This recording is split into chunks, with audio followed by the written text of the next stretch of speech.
Welcome, my friends. This is Maniacal Incorporated. We are gathered around the deathbed of the King of France, who was mortally wounded at the end of the last episode. He is dying. Brutally mauled. Our forces were hit by the armies of Orleans, predominantly, in and around the French capital, after we had just sieged it back down. We're in a position to bring in more mercenaries. Aragon is coming up from the south. What I haven't noticed until now is that he's allied to Savoy, which he hasn't called into any of his wars. That's another, I think, 3,500 troops.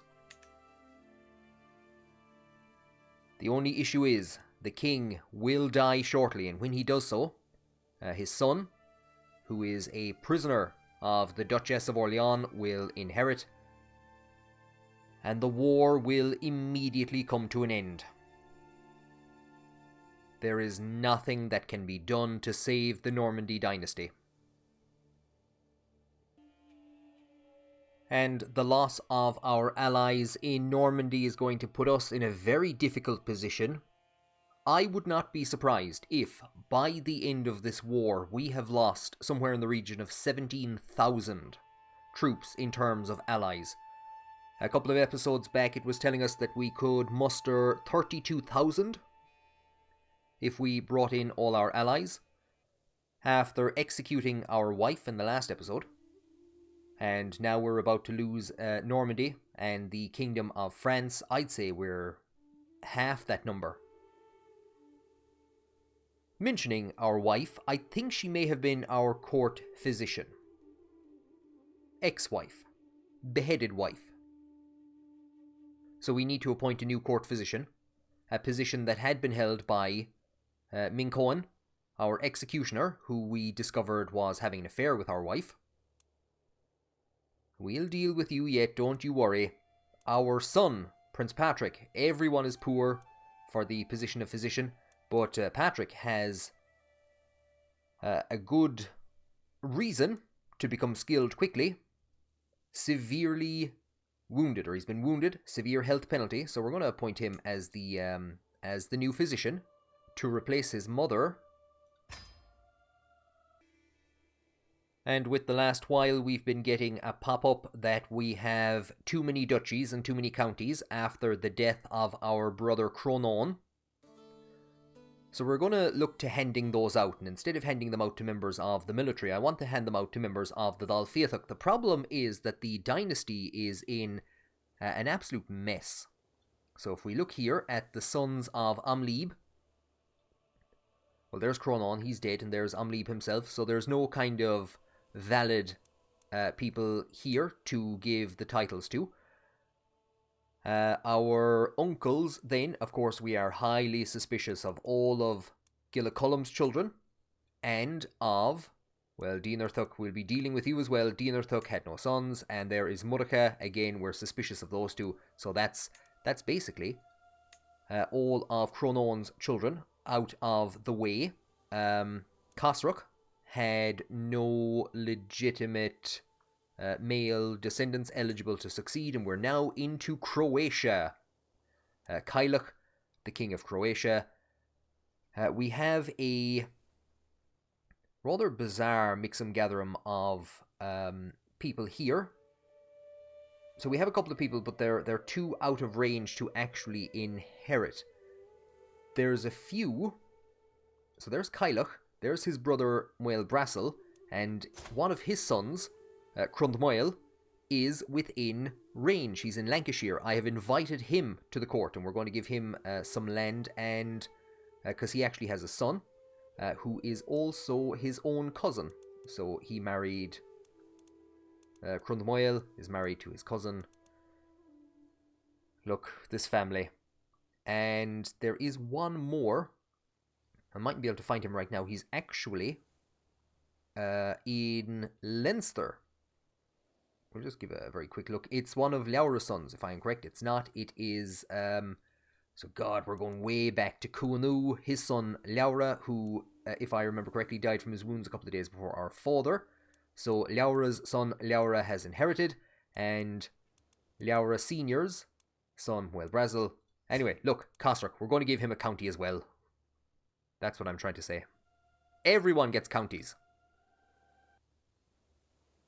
And the last thing we will do before we start up is we will find a wife to replace Emma.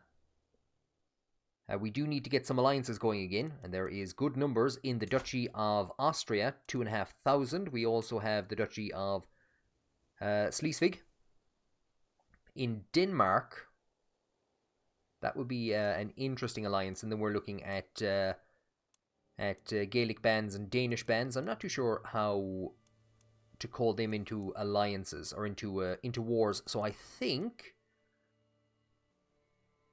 I'm thinking Austria is maybe a bit far away. We have just, we have diligent, and we have vengeful,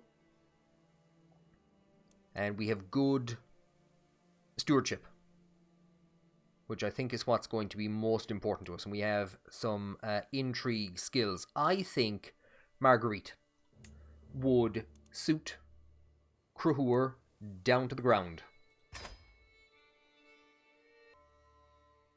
I might already have said and finally, but here's another and finally. We know that this war is coming to an end. We know that our levies are underperforming, have been for some time, and I think it's very thematic that Ireland would be dependent and would have remained heavily dependent on levies for this long. We're going to use some of our vast financial resources to increase the number of bowmen. We're going to...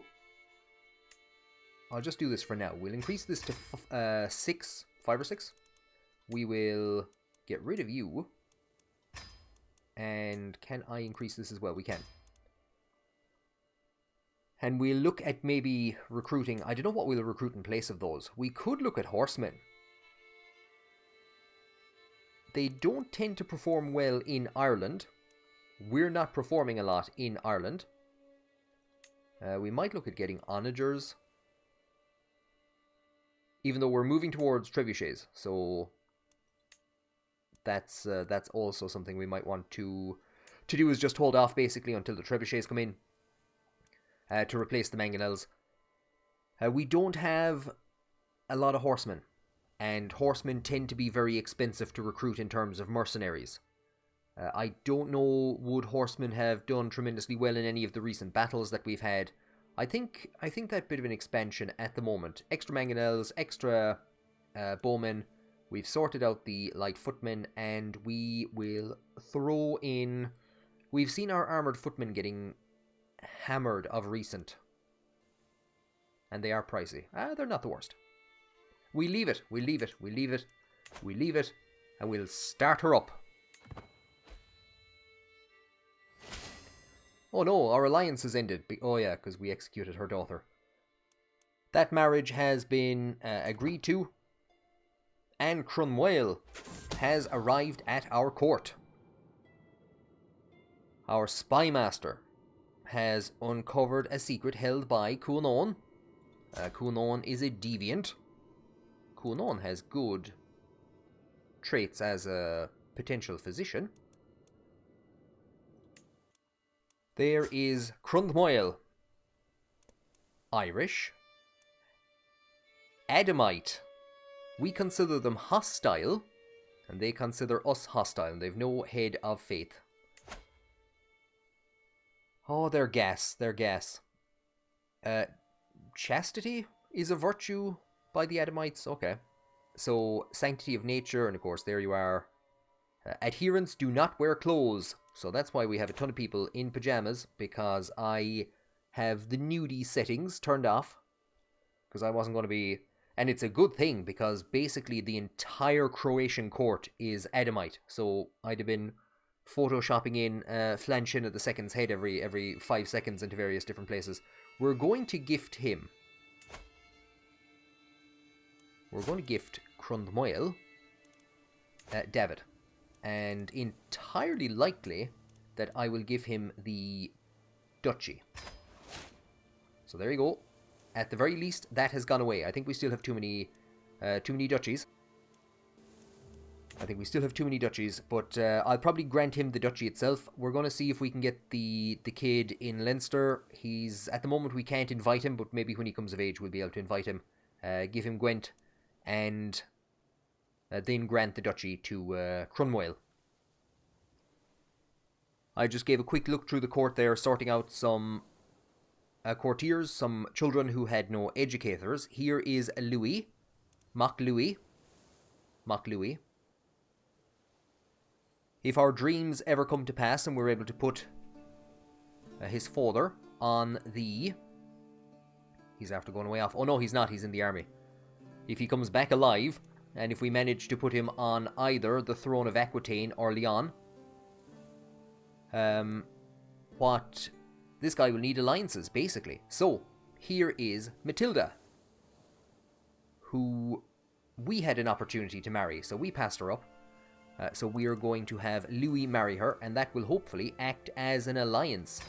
Like I said, if we ever manage to actually get back to Ireland, rebuild the army, and set off on that course that we were on about 7 years ago. My poor son Patrick can barely stand, and that ape can barely hold a sword. His wife has her back to him. She's not happy. Our son is barely able to stand, and he's been given out to because we appointed him as court physician, and this woman is angry. Who is she?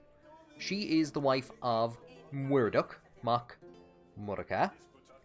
And if we check who that Murracha is, highly unlikely that this is actually poor Murracha's son. Murracha, of course, has gone away out to Cleves, I should say. So we're hoping. Doesn't look likely. He's kept House Gladbach going for a while anyway. But yeah, she's given out. We're not making her the court physician, or the court physician.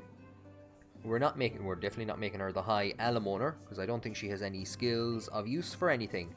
There you go. You can be the court jester. We need one. We haven't had one for a while. Should have just kept your mouth shut. We can see 800 French forces to the north. We could hardly... Nope, I was going to say we could hardly get in and hit those guys. That's 7,000. See, when you zoom out, it just looks like 19. But when you zoom in, there's a 7 there. Do you know, at this stage, I'm nearly just waiting for the king to die. I've said it before and I'll say it again. Aragon, mighty work. Great job.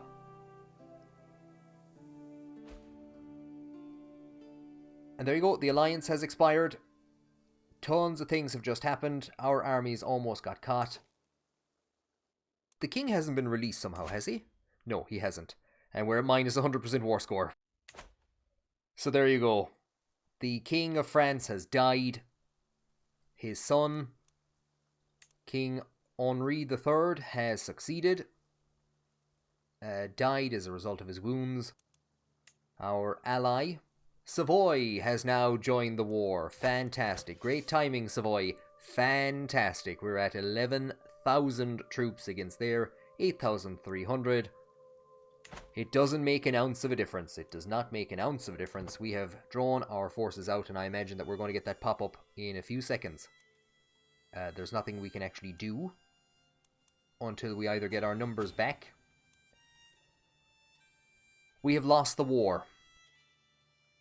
The claimant takes control of the contested title. You may have won the war, but it cost your daughter's life. There was no unlawful execution. She was carrying on with our executioner. So be it. And after all that, that's how this tour to the continent ends. So I've just brought up this window to show the collapse in our alliances. Like I said, we could put together 32,000 before the war started against the King of Scotland. And now we're down to 17,000. Still massive numbers. But we've seen how our low-trained or poorly trained levies have been mown through. Here is the new king of France. We could declare war on him to push the claims of any of our 3 sons to their grandmother's duchy in Orleans. We're not going to do that. But interestingly enough, the new king is in a very bad position. He has no allies at the moment. Another interesting fact is, under the succession, his brother is going to inherit because he has no sons. His eldest daughter, however, is married to a nudie man, Uí Néill. So let's see who his father is. So there's Uí Néill. So presumably, I'm after confusing myself now. Where there's Uí Néill. So are they kind of shoving Croatian, what would you call it? Structures onto the end of. So instead of being Demnon Mac Uí Néill, he's Demnon Uí Néill, because of course he's Bosnian. So there is a chunk of the family out here that has converted fully culturally and in terms of religion. But Croatia is in a fairly bad spot. So there ends our traipse to the continent. We have lost France. We have a new ally, or we possibly have a potential to ally with the new King of Burgundy, who is our son's brother-in-law. Absolutely. And of course, his brother, the king for just a couple of days, the former king, all he has to his name is a couple of counties. So Burgundy and France split on the death of the king. He had conquered a good chunk of the region. What I think was idiotic was his decision to go to war with these guys. So after the major war started, the first thing he did was went to war with these guys. I think that cost him, the loss of the war cost him a huge amount of prestige, and possibly that's why he couldn't call in Savoy.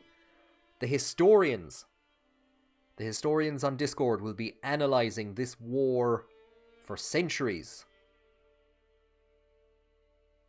None of this was my fault, however. I'm blaming France. I'm blaming France as always. With the war at an end, we're going to allow our forces to regroup. We're not even going to look at what's going on in Scotland. Don't mind that. We will wait for the armies to rebuild, and we're going to hold a court for the first time in a very, very long time.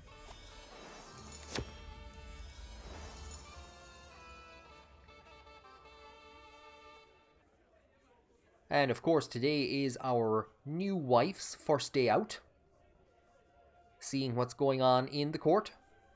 Our steward brings before us Féileamid Mac Moraid. So that name should ring a bell. There is Moraid of Sligo, and here are all her children, which have little tears at the bottom right hand corner of their crests, because we don't know who they are. Except for one. I think they're all Cruhuor's children. I think we had somebody trying to tell us a secret at one stage. It's an open secret in court, basically, at this stage. I wonder, is Cruhuor around here? It's entirely possible he is, that he's hanging around here somewhere. We could say that my hands are full, but the child will become a ward of our sons.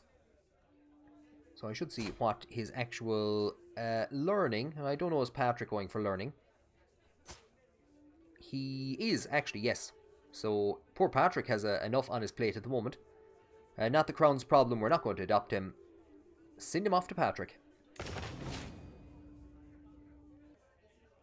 Speak of the devil and he will drop down on his hands and knees and ask you for something. Disappearance of his father, is it? Look at him, he's right there. Cruhuor does indeed come to the court looking for something. He doesn't want Leinster to be revoked. I'd be happy enough with that. What's his... You see, we have a lot of very angry people at the moment, who are basically being kept in line by dread. The fact that we executed our wife, and have been quite angry, so we do need to get the opinion up. I would like to get greater commitments from him, but I think at this point in time, the opinion and dealing with any independence factions is going to be our main course of action. Here is a fairly difficult one. Roan Cú and his sister approach cautiously, wary of the assembled court. So Roan Cú is convinced that Mayor Serla is attempting to have his sister murdered. Now, his sister is our sister-in-law, because she is married to Lieb, our brother in Kirken. She's also bold. And if we look at Serla, she is the daughter of Congus, who was a tremendous soldier. Fought for, was it Lieb? Must have been on Lieb. And died as a result of his wounds. So I'm not too sure what to do here. I think maybe one of the best options is to send that little devil in the corner. We can get 15 opinion if she's captured. There is a couple of people, none of them very high ranking, who will lose opinion with us if we fail. So I think we will send Mincoin. 75% chance that she confesses to the plot. We could question her ourselves. Do you know what? Yeah, I don't trust that devil. We'll question her. She denies any involvement. As the last petitioner departs, various courtiers follow them out of the room, having business to attend elsewhere. Others remain, talking amongst themselves about the recent proceedings. For now, my business is done. Oh dear God, I forgot. I have prisoners. The Duke of Somewhere is giving us money. Accept, absolutely. We have a few prisoners left over from... I always forget about prisoners. So there's Otto, our courtier. We will have to go to our mother-in-law to ransom him back. And so poor old Otto has been in prison. There's his father-in-law, William. He's been in prison for a while. There is Gillicomon, who is also in her prison, so we'll have to ransom him out next. So we executed her daughter, and she would be, I won't say she'd be entitled to, but she'd be entitled to start executing my prisoners in response to that. Something I forgot to mention when we went into the Dynasty tree the last time. There is Lieb, there is his sister Ludmilla, there is her son Phalamede. So we remember Phalamede got married to somebody in the north of Brittany. He was taken prisoner by the King of Sweden. We executed a count, a vassal of the King of Sweden, and the King of Sweden responded by executing Phalamede. So I didn't actually get that pop-up, but one of his sons is now in line to become the count in Brittany. So that's the Dál Fiatach on a random throne outside of our kind of core lands. But I forgot about this. Yes, I thought that maybe our former mother-in-law might start executing our prisoners. Thankfully she hasn't. Thanks for that. Sorry about your daughter. We have a lot of different options at the moment. While we're waiting for some money to come in, while we're waiting for some piety to come in, and while we're waiting for the army to increase, what we're going to do is go on a pilgrimage. The minimum cost is 300 gold. We'll prepare for that journey. Our father went to Jerusalem. the number has just popped up there in the bottom left and my eyes have started to water. He went to Jerusalem, so we're not going that far. We always just get bags of money from the Pope. So do you know what? We might as well go and see him ourselves. And give him an old thanks. An old fist bump for all the money.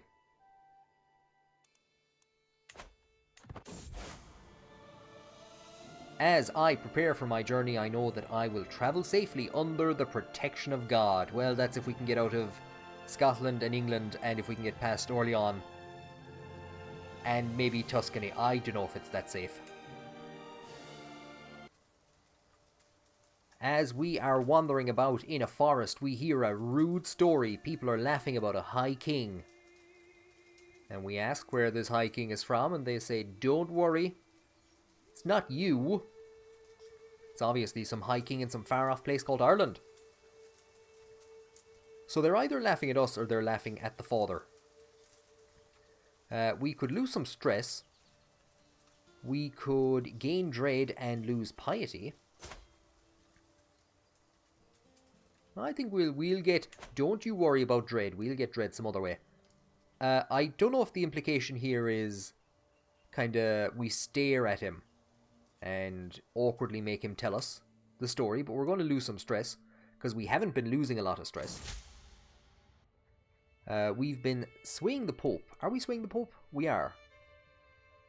So this might actually still be our attempts to get a divorce for somebody, or there's a couple of different reasons why I might have been swaying the Pope.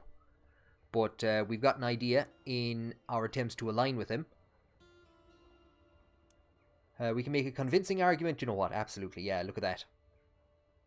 95%. Because we're both learning men. And no! The devil. 5%. He made it true. I'm going to bring that scheme to an end. We might have either needed money. We might have needed a divorce. There's a lot of reasons that a man would try and sway the Pope. And here is our mother offering, or our mother-in-law, former mother-in-law, offering more money for Gilcomón. We will accept, and that should let us... he doesn't have any money anymore. Is that what you're telling me? He has plenty money. He won't even pay for his own wife. Well, fine. If you're not going to pay, and you've plenty money, your daughter will provide knights to the kingdom at some point in time. And as for the wife, traits aren't great. She's probably eaten us out of house and court. Unpressed claims to... Everybody has claims to this place. Are you probably related to Louis somehow? There is... She's probably related to his mother. I think we will just gain a hook, just so that we don't lose any dread, and go way off. Good luck to you. We have released her mother. And what have we in terms of learning or diplomacy? Learning or diplomacy? We'll say diplomacy. I'm bringing up... Cruhur's bringing up a couple of children at the moment, so I don't think there'd be any opportunities. Here is our niece, actually, one of the... Actually, I have no idea who you are. Send that proposal. You are the daughter of Ovluck.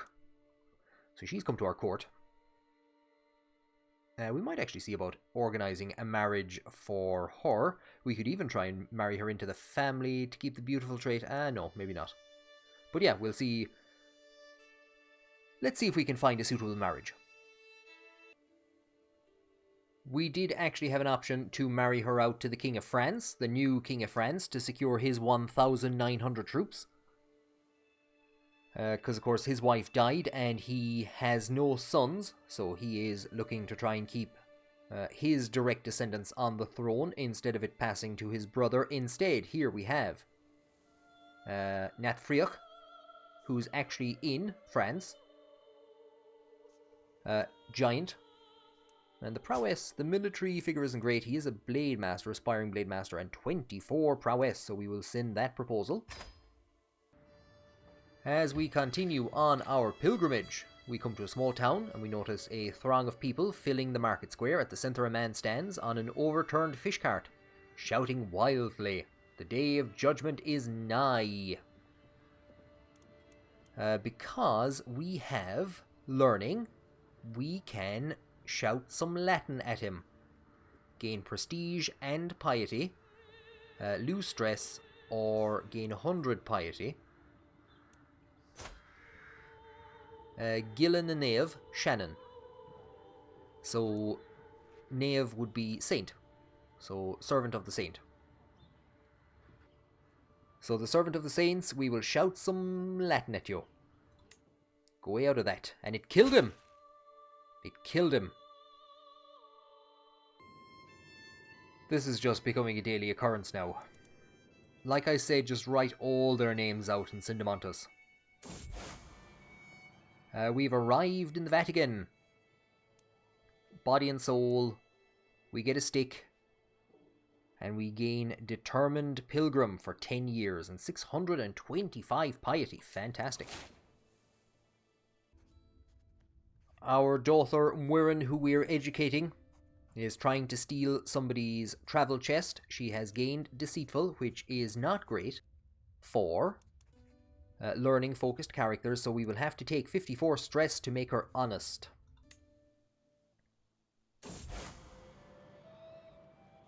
And look at the big angry face on him as he returns home.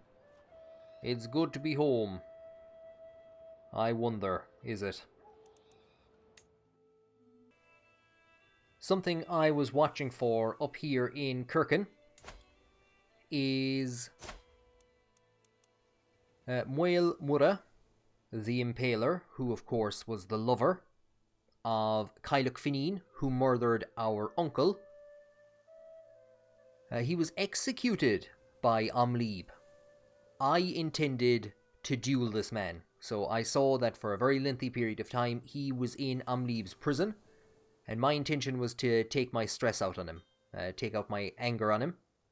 We don't actually have the stress levels high enough for that at the moment, but Amlib took revenge for our uncle and had him executed. We heard stories being told about us. Our prestige, our honour, is probably still sullied by what happened an episode or two ago with our wife and our executioner. A lunatic came to the court looking for somebody's head. We hired him as our physician. The very first thing he did was started digging up bodies. I'd say Cruhur probably spent so much time as a young child with Bricina, helping him to store and sort through limbs, helping him dig up dead bodies, clean the dirt off of them. I think Cruhur probably is disgusted by the practice, or remembered back to it and was like, I'm not going to have anyone go through that. So, not impressed with Minkon, imprisoned him, made him the executioner. We're going to punish the criminal.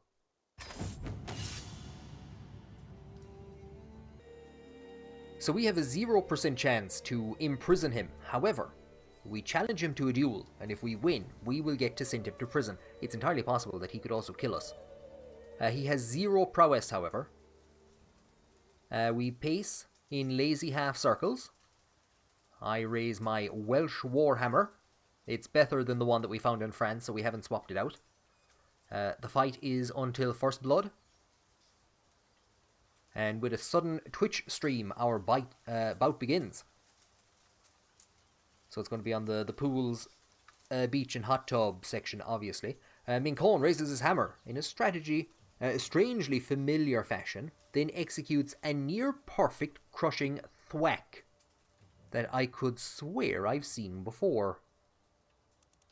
So give him a sculling. He's gone for low risk of injury, high likelihood of success. This is a skilled individual. Low success, no risk of injury, and we gain stress. Or low success, no injury, we gain 10 piety. That's not great. I think, yeah, we'll have to go with this one. No risk of injury, but low chance of success. The little devil is pretty much beating us.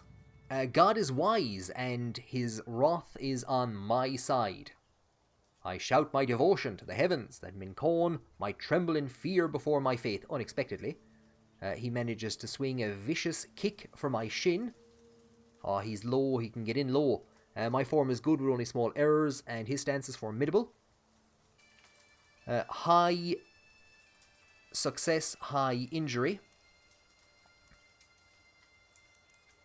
High success, high injury. Hammer in hand. I rain rapid thumps down on Mincone, leaving him no quarter between blows. Hope over nobility, scum, screams my opponent, flailing his hammer furiously. My form is good with only small errors. I have yet to open up my opponent's guard at all. He's just running in and out between our legs. Low chance of success and no chance of injury. Low and no, low and no. He's gone for a very high chance of injury. It's the exact same option all the ways across the board. So we will go for a low likelihood of success, no risk of injury, and we will just hope that he's going to injure himself, really. That's all we can do, I think, at this stage. My form is good with only small errors. His stance is failing. I have yet to open my opponent's guard at all and see no way to claim victory. Medium chance of success and medium risk of injury. He's gone for a high risk of injury. So maybe he started off a bit too aggressive. Low and no. High and low. High chance of success, low risk of injury, and we will gain a critical level of stress because we're paranoid. So we're going back into the historical works. I'm not too sure why it causes paranoia this time around, because I don't think it caused paranoia to us when we fought the King of England. We're pretty much going to have to go for this. We're risking it at the moment with the injury, and I think he could injure himself. So we'll go for I'm doing this mostly for the low risk of injury. So again, back into Poinbo Hulina. Remembering when Cuchulainn was pushed by Ferdia and he grabbed hold of the Gá and killed him with it. We've been overwhelmed by stress, but we have claimed victory. I will my body to match the vivid mental picture of legend, shifting into an awkward stance while flailing my hammer. Then, somehow, everything just works.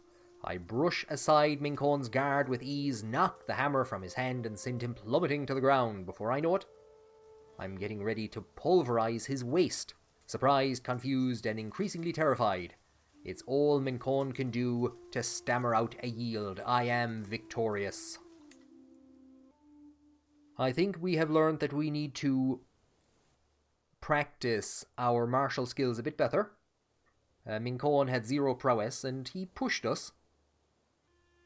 And we'll also have to figure out what we're going to do with him. Peter has sent me a rose. A token of our first meeting. We gain a memento. Thanks, Peter. Gospatrick has died, and England, or not England, but Scotland has finally won its wars. I'm getting confused between everything. Gospatrick has died. That's our alliance expired. Drank himself to death. Do you know what? At 78 years of age, what a way to go. What a way to go.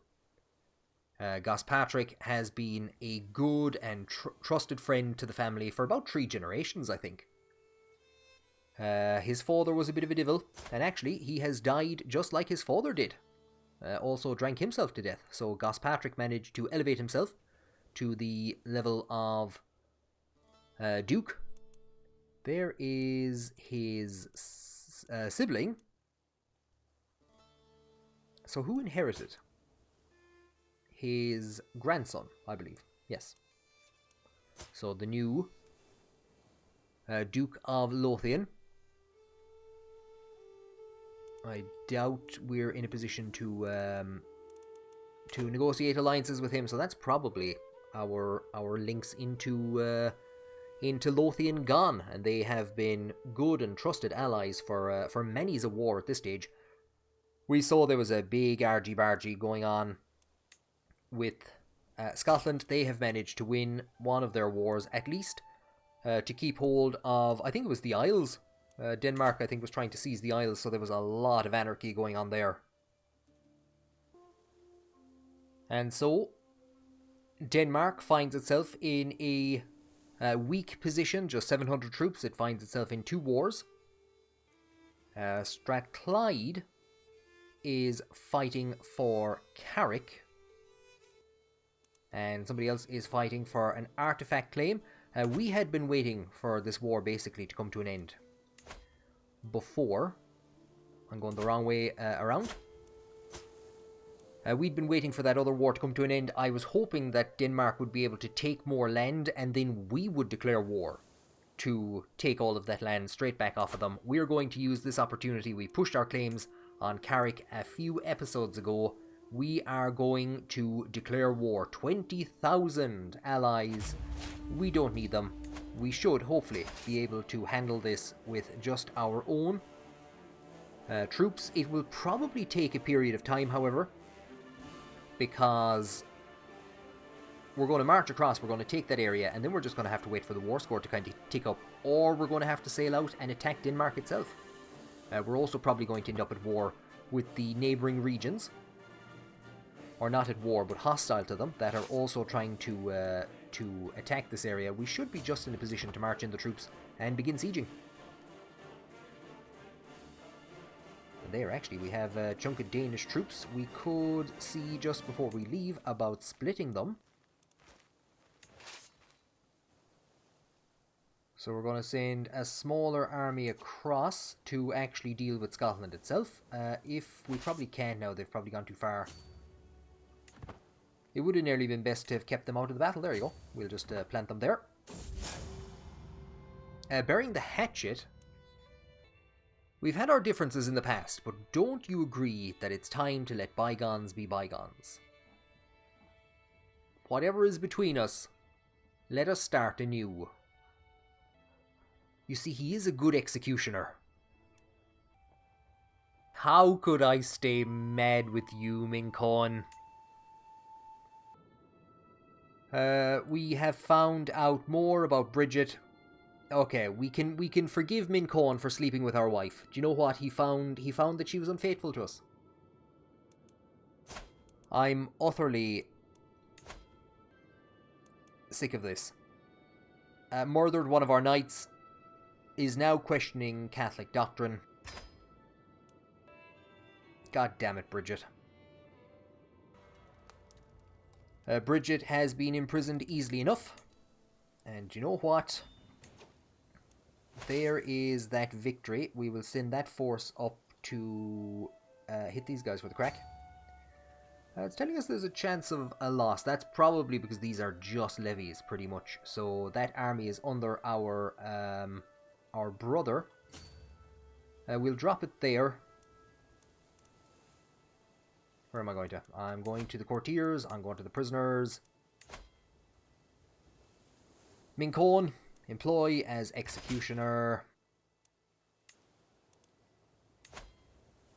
It's an act of tyranny. Go way out of that.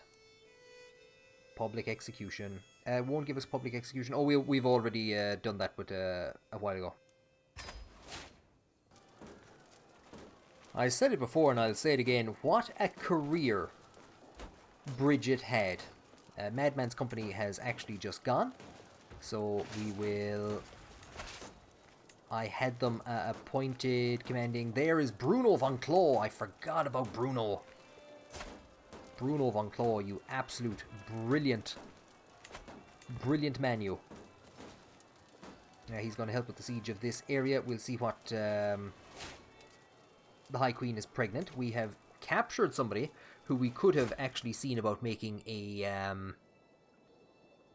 court executioner. That's another one of the reasons why I started the siege, was to see if we could actually capture somebody as a court executioner. What a career Bridget had. Born to rule Scotland. She ruled as queen, then she was demoted to duchess, then she was deposed. 2 episodes back we had dreams of restoring her to the Scottish throne. Cruhur was engaged to her for a period of time. It took us a long and lengthy period of reflection to decide whether or not to divorce her, or I should say to break that betrothal, and it took us a very short period of time to decide to execute her. Cruhur would have killed knights in the past, but when we were in desperate need of them in France, Cruhur is not so forgiving. And of course what was interesting, I think, was that the knight that she murdered, I think Quadruple B was also involved in murdering, or thinking about murdering, that knight. And Quadruple B also had claims to the Scottish throne, so I'm wondering if there was some wider conspiracy there. But that brings to an end our dreams of restoring Bridget to the Scottish throne. Does that mean that we are abandoning Scotland? No, it most certainly does not. We're going to bring this war to an end first of all, however. We had a tiny battle there on the Isle of Man against the King of Denmark, Nat Friach, first day on the job. There's Peter, who managed to kill one of their counts after giving us a flower. I think everybody escaped injury as well, which is fairly handy. So, can't say anything about that. We're going to pretty much see if we can just let the war score run down. I might disband half the army. We're going to see where Strathclyde, what it's doing with its forces. And Cóftuch Shannon. Who's Cóftuch Shannon? I think we just hired him in the last episode, didn't we? Died of old age. We're told that somebody might join the war. They're more than welcome to. A member of House Billa. And we have a new lifestyle learning trait. And I'm wondering what we're going to go for. We could go for wash your hands. Get clergy opinion up. Religious relations efficiency. Does religious relations efficiency? I'll always click the wrong one. No, it does increase piety, however. Okay. It does increase piety, so we will take that one, clergy opinion. We will go for this perk, and I would say we might very well switch to Gallant, or even Strategist, because we do have a couple of wars left to fight. We have found that Quadruple B's son, HB3, has taken a courtier as a lover. Oh, what would your father think? And this Duchess has entered the war. I wonder if she's a distant relative, actually, of the guy in Breffni. It'd be great if she'd send her forces across. We could start getting through this war score faster. I don't want to spend the money sailing out to Denmark. And here is our... What are you? Are you our nephew? Our nephew and vassal. Minus 70. But they are all terrified of me. So, I think it was Amlib up here killed his father. So we will show him in at once. Kneels in deference, offering nothing but his oath. So this will tell you the level of respect that the vassals have for us. Serve me well. This is the first time in a very long time that we've gotten no money. More sensual proposals from our trusted knight Peter, who gave us a rose and who has been flirting with us for a very long period of time. Paranoia like crazy. No one will attempt to seduce us for 10 years. Yeah, leave me alone. We have had a daughter, Serla.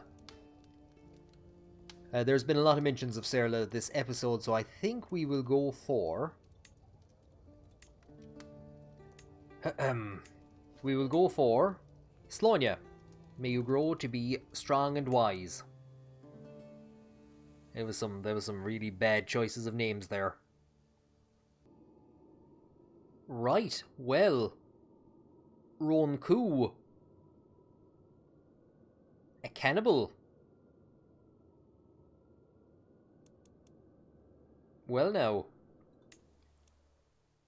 So I've said that I'm kinda, I don't want to waste the money on going out here. We're losing 10 a month, so we might as well. Who might war with? Who'll fight me? We might as well land you there, and I'm half thinking about maybe splitting this army in half. Leaving half behind to defend, to at least do something. It has 3 knights, so we'd want to watch that we don't kind of get caught. We wouldn't want to do too much fighting with just 3 knights. I'll leave them behind as well. Yeah, it's a good thing we did leave them behind, because it looks like there is a bit of a rebellion of some make, shape or form. I might... Uh-oh. It's a challenge. Is he challenging me for the artifact again? You absolute arsehole. You've been promoted from Divil to just outright arsehole.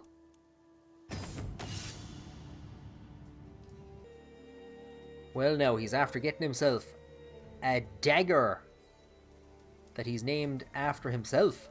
+4 to prowess and secrecy, so we can't see it coming at us. We only have +1 prowess from this. So his prowess was always high. It has dropped significantly. And we're fairly equal now in terms of prowess. We can go for low success, medium injury, low. I think we'll have to go for this one. 34 stress because we're paranoid again.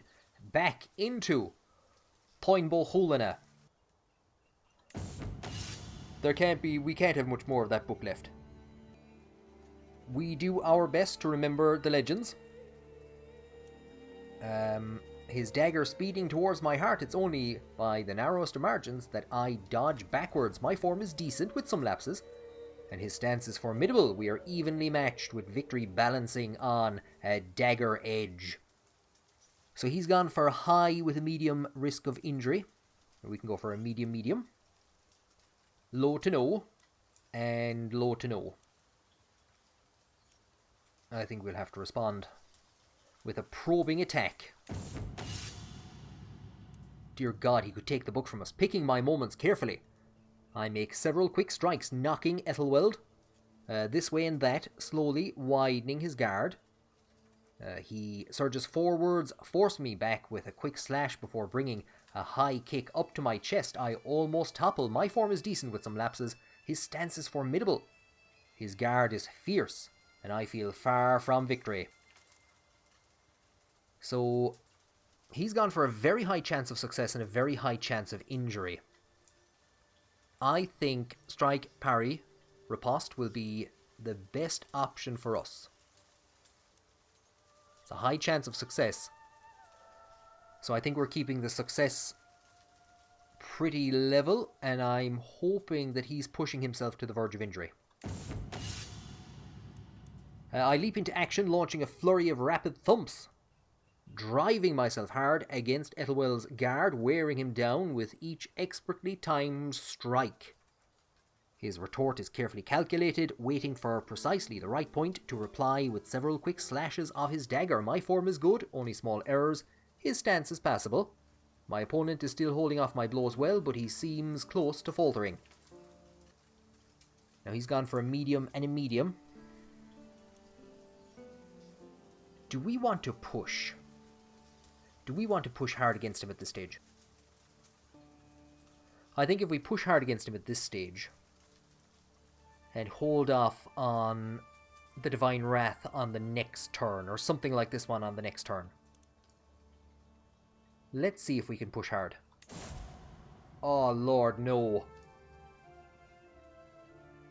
My initial crushing thwack connects, but my kick-off balances me. Ethelwald almost seems to shimmer. Then he's upon me. Dagger headed straight for my heart. I try to deflect this viper's blow, but it's useless. My opponent uses the opportunity to hook my hammer and bend it the wrong way, flicking the weapon pathetically far out of my reach. His dagger comes to rest on my chest, just in front of my quick-beating heart. I lose. Yield. We gain wounded. What's the difference between the two of these? Oh, we can grow closer to forming a rivalry. Absolutely, 100%. 100% we will grow to forming a rivalry. Our wrathfulness caused us to overreact, caused us to push too hard, and caused us to go in too heavy when we shouldn't have, when we should have prayed to God. We did not put our faith in God. You will rue the day that you took my book. King Ethelwald has become the owner of Anglo-Saxon court politics. This is the lowest day in the history of the kingdom. Never mind that time my wife slept with a dwarf. This is the lowest day in the history of the kingdom. Thufla, who tried to get us to set up a dancing troupe, she cheers us up a bit though. Thanks, Thufla. We are monitoring the siege over here in Norway. We've just received information from our spy master. I think we will move them to disrupt schemes. The poor thing with her, I don't know what she thinks of him. This is the most important thing. A lot of people in this kingdom hate me. Our spy master does not hate me. That's the most important thing. Otto, the son of William, I've appointed him not as my bodyguard, but as my personal champion. Nat Friach was ill. I think I'm going to appoint him as one of my bodyguards. We don't seem to be in a position to appoint William as a bodyguard for some reason. Our daughter, Muirin, who we are raising, gained the trait Zealous or Brave or Calm. I think with our stress levels at the moment, we'll go with Zealous. Keeping ourselves in stress is actually maybe a good idea at times, because it will help us to fight people. So I'd say we're going to get one more lifestyle experience gain, and then we're going to switch across to the military tree. We are absolutely devastated by the loss of that book. More so than the loss of our alliance with France, more so than anything. If we have to go to war for that book, we're going to war for that book. We're getting that book back. I forget what that book does, but I want it. We have one siege completed. We have 2 sieges completed. Do you know what? It did not do a tremendous amount for us. We took 12 gold. We took a prisoner, won a siege, we're in debt. What would we do at this stage? This is our only problem, is we'd have to sail across with the fleets. We would have to sail across with the fleets. We could stand one of them down instead of being losing 10 per turn. To bring that fleet across, just to bring that fleet across to there, is going to cost us 37 quid, which is going to drop us further into debt. I might just park him here for a second and see how quickly the war score ticks up. And by wait for the war score to tick up, what I of course mean is to send the armies across, because the Pope, fair play to him, he's given us a chunk of money. It's pulled us out of debt. I'm going to just get these guys out into the water and see if there's anybody sieging down this region here. And if not, we'll land them. Who's going to get in there first? I'd say they'll probably get in there first. I think they're just raiders as well, so it doesn't make much of a difference. Oh, will we keep her callous? Arrogant? Or compassionate? 51 stress. Do you know what? Go on. If we're going to be spending money on stress, we might as well... Money on stress. If we're going to be spending stress, we might as well give you that one. These guys are getting the living daylights hammered out of them. It looks like we're joining in together. They're sieging the area. We're also sieging the area. They're raiding. We're sieging. Let's call the whole thing off. Our alliance has expired with our father-in-law, if I am correct. Because he was slain in battle. Has this entire region... This entire war has come to an end. For Denmark as well. So, of course, he is a vassal of the King of Denmark, who has succeeded you as whatever the hell you were. The duchy. So this is our brother-in-law. Can we negotiate an alliance with you? We can indeed. So the entire, whatever, a big chunk of the war that was going on in this region has ended. I suppose that's more places for us to raid. There's Strathclyde, not too sure what they're doing. As in, they're not too sure what they're doing.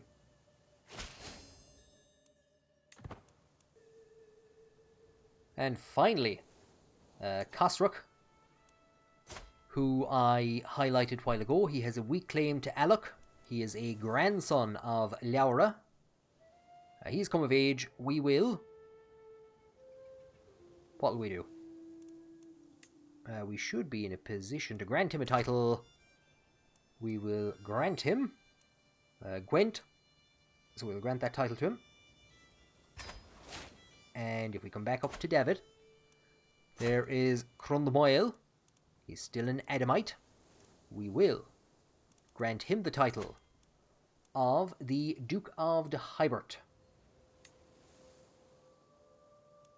I would like to have given it to Roberthook in this region, so he is the son of Moel Brassel Conan. The only problem is he is ambitious, and I could see him seizing this entire region. The other thing, of course, is it's going to help our dynasty legacy by having a another duke, I think, or maybe not, on the throne in this region. Maybe it won't. I'm not actually too sure. It's nice to have members of the family on various duchy titles anyway.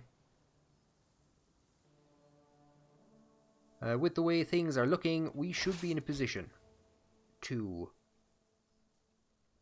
The bastard. He had the last laugh. The bastard. Died of old age at 67. You absolute arsehole.